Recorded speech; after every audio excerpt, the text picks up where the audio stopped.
Noob Master, hey, it's Thor again. You know, the God of Thunder?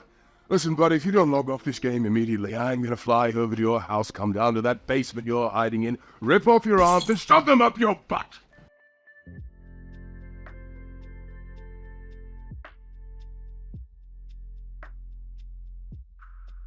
Hello guys, I'm happy to introduce you to my new rig, which is a third concept made by Gabriel Suarez. I love the concept so much that I decided to recreate it in ZBrush, retopologize it, etc. etc. It's a pretty usual rig for its basic setup. So the arms are FK by default. You can just move it around and it will follow. The muscles are automatic, as you can see. When you bend the arm, the muscle grows. And as for the hands, this arrow has several options. If you move it around on Z, it's going to bend the hand in a more natural position. If you rotate it, it's going to close the fists. And if you resize it, it's going to move the fingers and put them closer together. As for the legs, they are IK, of course. You have the choice between FK and IK controls for the spine. So the FK1 are the circles and IK1s are the little arrows.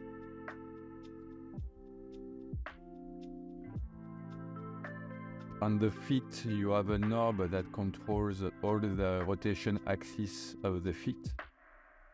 So if you take this one, for instance, and rotate it, it's going to do that.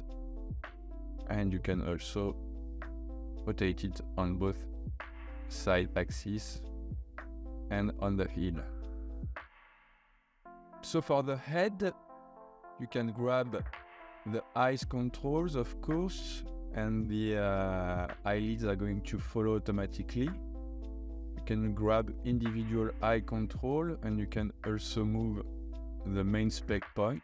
You can grab the eyelid, them up or down, and close the eyes this way.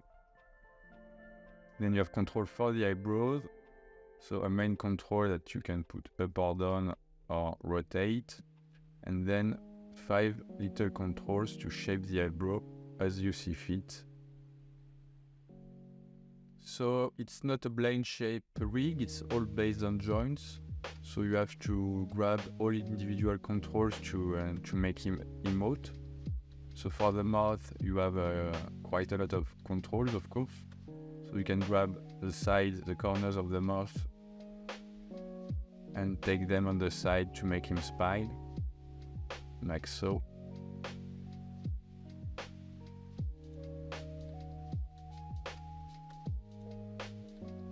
And as you can see, when I grab the side of the mouth, the cheeks are going to follow automatically, but you can still grab the cheek control and push it further away, and also grab the nose controls to make the nostrils a bit larger, as they should when you're smiling. And you have the lower lip control and upper lip control over here. This one is to grab the teeth, if you might want to move it around, and this one below is for the teeth on the bottom.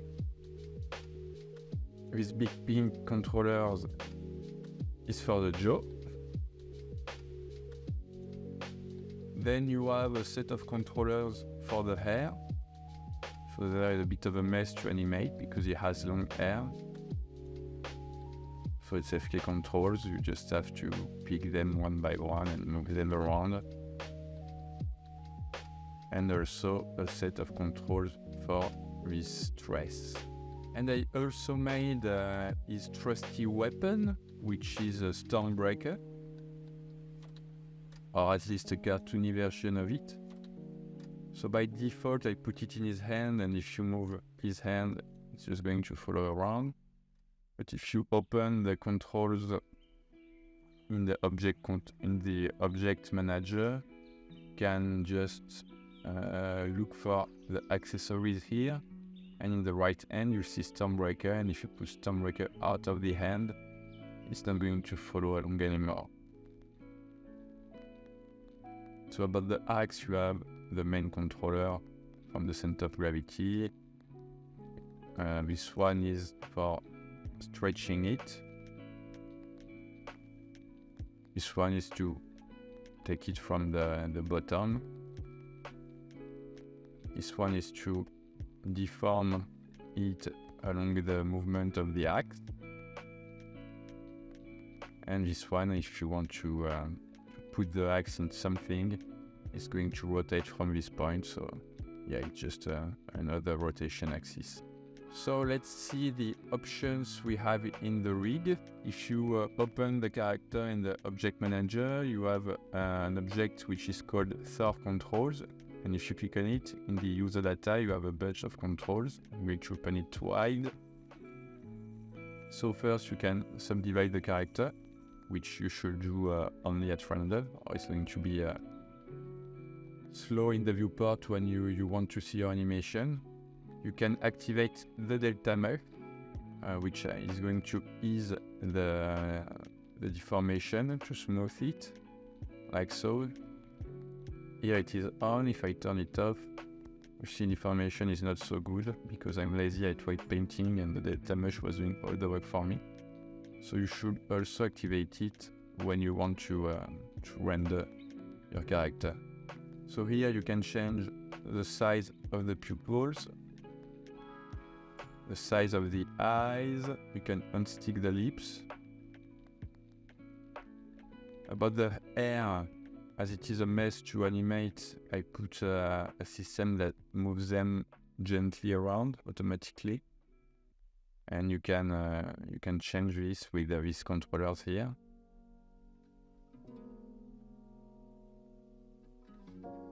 And same thing for the tress, which is going to follow the hair, but you can add an additional movement to it.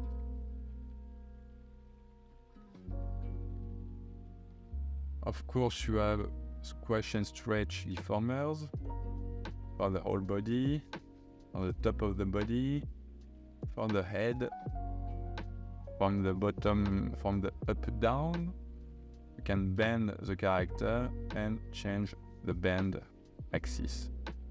Interesting option, you have the jiggle option, which is going to jiggle the character automatically. So by default it's off because it's not possible to animate the character with it on.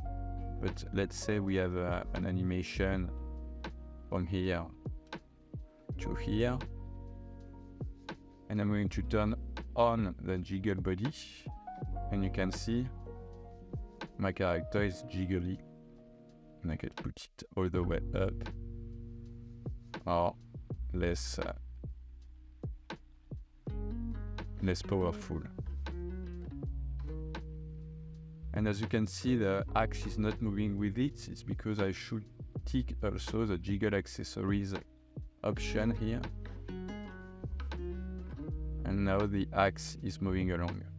You can jiggle the muscles as well, which is going to jiggle the arms and maybe the pecs, I don't remember. Jiggle the hair, as you can see, the hair is jiggly now. For the jacket, but it's hidden now. And for the chin, which is useful when you make him talk, it's giving automatically something a bit more fleshy. You have IK to FK switches.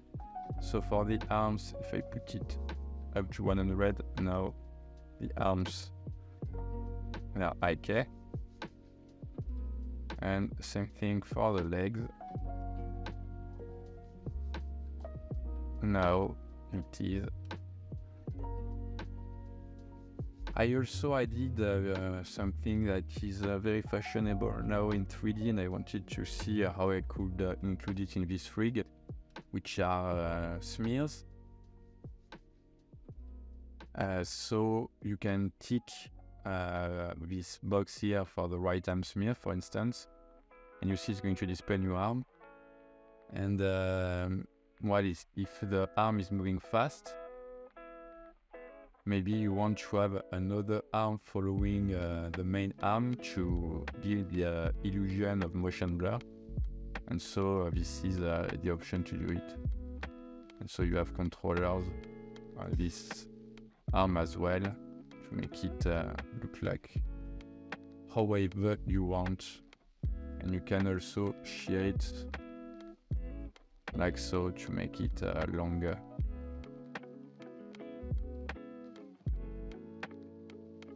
And to finish, we have the auto move idle switch that's going to make the character move even if he has no keyframe at this point in the animation.